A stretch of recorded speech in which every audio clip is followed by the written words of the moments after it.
Borse contraffatte. Quante volte ne abbiamo parlato? Ciao amica, benvenuta o bentornata sul mio canale YouTube.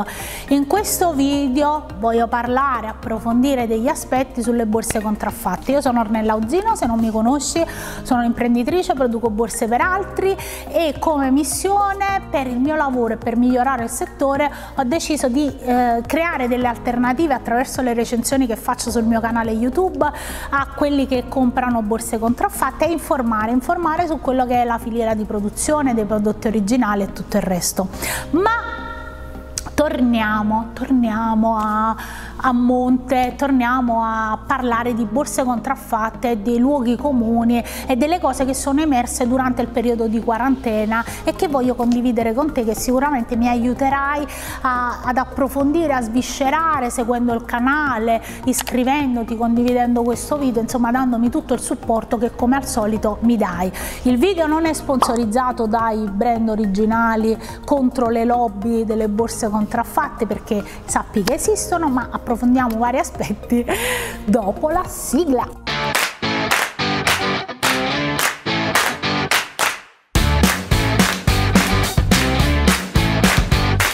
Compra sempre borse originali, è quello che ripeto in ogni video, ripeto sempre, e qualcuno dice uffa.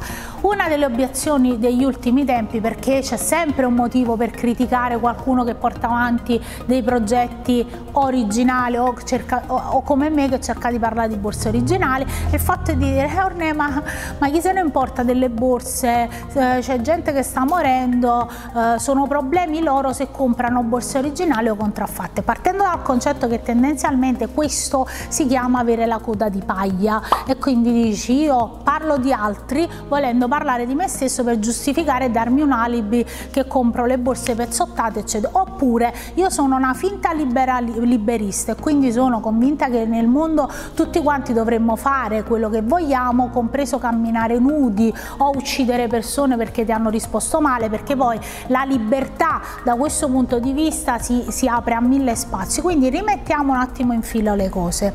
La contraffazione è un danno enorme, perché io parlo sempre di brand originali, piccoli brand, dai soldi al piccolo brand, perché il piccolo brand per essere prodotto come il grande brand, ma parliamo di piccolo brand perché l'alternativa accessibile è quella sotto i 500 euro, sotto i 300 euro, che sono più o meno le cifre che tu spendi per comprare un prodotto parallelo. Quei brand lì, i brand piccoli, che ne trovi tantissimi sul mio canale, brand artigianali, abbiamo parlato di Antonio De Patrizi, di Reb, Adelaide Carta, spaziamo veramente a Banero, Atelier di Gaia, sono tutti quelli, anzi dammi una mano a ricordarli perché delle volte veramente perdo pezzi. Insomma, tutti questi brand, se vengono incentivati a produrre, che cosa succede? Più ordini hanno, più hanno bisogno di dare il lavoro ai terzisti, più hanno bisogno di comprare materie prime, accessori. Questo significa dare lavoro, creare lavoro in un'economia circolante che fa mantenere la filiera, cioè tutti quelli che producono. E questa è una cosa importante soprattutto perché dà valore a quello che è il mio lavoro, perché produco borse per altri, e il lavoro di tanti, come dire, brand piccoli che ci mettono davvero tanto sacrificio. Quindi quando tu mi dici vabbè, ognuno può scegliere le cose che comprarsi, no, è stupido, perché quella persona sta dando i soldi sicuramente a un'azienda illegale che fa camminare un'attività illegale, che non ha futuro, che non mantiene fornitori in maniera legale, che sfrutta la manodopera. Quindi non mi puoi paragonare la questione sono affari suoi se vuole comprare contraffatto, perché non è così. Esiste una sfaccettatura per cui io capisco la mentalità da dove parte dal concetto sbagliato che la contraffazione è visto come un ammortizzatore sociale. Te lo racconto ancora di più in questo periodo perché, visto che ci troviamo in una crisi economica potentissima, adesso molti artigiani saranno sottoposti alla classica domanda: me le vuoi fare le borse parallele? Perché sei senza lavoro, e molti artigiani purtroppo cederanno a questa tentazione. Io vi chiedo di non farlo, perché sono quelle tentazioni che poi vi costano tantissimo, mi macchiate, non vi porta a nulla, e queste borse alimentano un mercato illegale che non si deve alimentare. Quindi cerchiamo di essere coscienti sul fatto che è un momento difficile, ma fare le borse parallele non è l'alternativa giusta. Cerchiamo di trovare altre soluzioni legali, normali, di promuoverci, ma non di fare le borse parallele, perché questa è l'alternativa che succede spesso. Questa cosa poi come viene raccontata? Poiché i brand non fanno spottoni, fanno borse parallele e mi tolgono fatturato, abbiamo affrontato diverse volte questa cosa, si crea un gap informativo, per cui che cosa succede?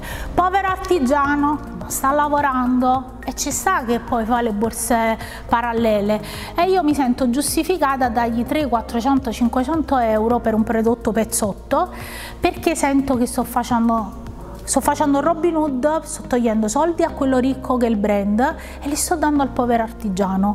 E questa narrativa nel corso degli anni ha portato dei danni devastanti. Nessuno si è opposto a questa narrativa, nessuno ti ha detto che quello non ti sta vendendo. L'unica cosa originale che ci sta su quel prodotto di 300, 200, 100 euro che ti dice guarda la stampa uguale a Louis Vuitton, guarda la trapunta uguale a Dior, è semplicemente che la manodopera che c'è vicino, perché il 99% quel prodotto è stato creato ad hoc, cioè viene comprato materiale a parte, accessori a parte, quindi la borsa non è originale, ti sta vendendo un prodotto dozzinale sovrapprezzato, un prodotto da 30 euro te lo sta vendendo a 500 euro. Dici com'è possibile sta cosa? Allora i brand mi danno? No, i brand fanno ricerca. Se tu parti dal concetto che il brand non è che la borsa nasce così, nasce perché c'ha tutto un prodotto, e hai ragione anche in questo, io ho provato a raccontarlo varie volte, i brand non raccontano come nascono i prodotti, non raccontano la filiera,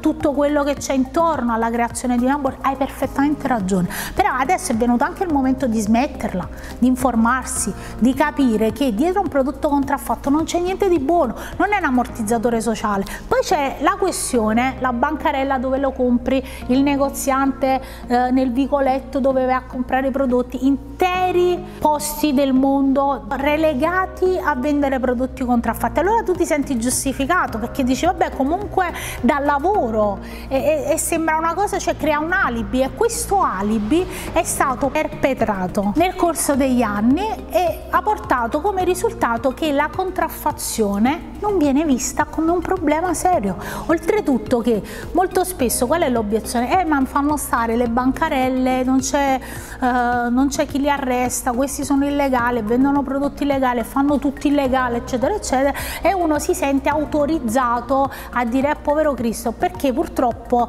la contraffazione a qualsiasi livello viene visto come un ammortizzatore sociale, l'ammortizzatore sociale del povero ragazzo immigrato irregolare a cui gli danno una fame per tenere quella bancarella, l'ammortizzatore sociale per la fabbrica che vende quella borsa mettendo a rischio il lavoro di anni e anni dei suoi operai, o comunque di fa una cosa illegale perché commette un illecito anche appropriandosi del brand. La disinformazione crea degli alibi e dei mostri, e quindi io leggo spesso pure su LinkedIn, una cosa mi fa tremendamente tristezza, perché dovrebbe essere un luogo delegato soprattutto a chi i brand li conosce, magari mi interfaccio con persone del settore che ti dicono ma quello il brand produce in Cina, e quindi uno deve comprare contraffatto perché il brand produce in Cina legalmente, oppure ma quello il Made in Italy non esiste più, con luoghi comuni, perché quindi compro contraffatto,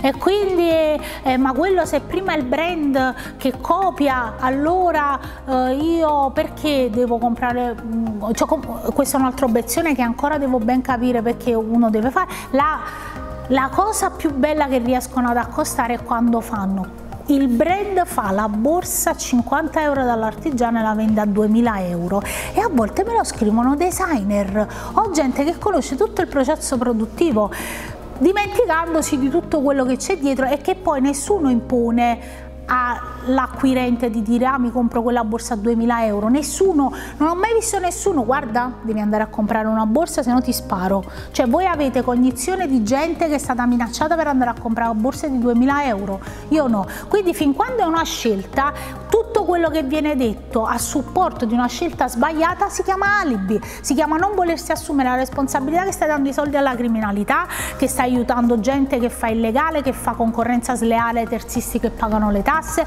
perché attraverso le borse parallele riesce ad abbassare il costo di manodopera, stai togliendo fatturato ai brand piccoli che potrebbero crescere e dare altro lavoro in questo momento storico ad artigiani che stanno chiudendo. Quindi c'hai sulla coscienza lavoratori sfruttati, c'è sulla coscienza brand che chiudono e che non hanno borse da vendere, hai sulla coscienza te stesso perché stai contribuendo a rendere il mondo un posto peggiore. E attraverso le borse, ma attraverso generalmente a qualsiasi prodotto che tu compri, tu devi sapere dove vengono fatti, come vengono fatti. Però se tu devi comprare una maglia in un negozio, gli fai lo scanner, quanto poliestere ha, dove è stato fatto, alla commessa gli fai aprire 800 cose, si devono disinfettare, poi ti vai a comprare il prodotto nella Saitella, che a Napoli Saitella è alias il tombino della fogna Saitella, quindi ti vai a comprare la borsa pezzottata, super igienica poi, perché immagina così, perché per qual è l'alibi? Allora, io ti voglio portare ad un concetto, io parlo di borse originali vendute attraverso il mercato legale perché purtroppo do colpa anche ai brand che non ne hanno parlato abbastanza, non ne hanno parlato a sufficienza, continuano a non farlo e a combattere la contraffazione, combattendola attraverso i social, attraverso la comunicazione. È sbagliato comprare borse contraffatte, fatevene una ragione, non esiste alibi. Poi possiamo parlare dei brand, di quello che ha sfruttato quello, parliamo in un altro video, ma non associamo la contraffazione compra prodotti originali. Il prodotto contraffatto è il male sempre. Spero che tu mi dia una mano a condividere questo video, a crescere le informazioni che ho, commentando qua sotto, iscrivendoti al canale, dandomi supporto in qualche modo. Noi ci vediamo al prossimo video. Ciao da Ornella.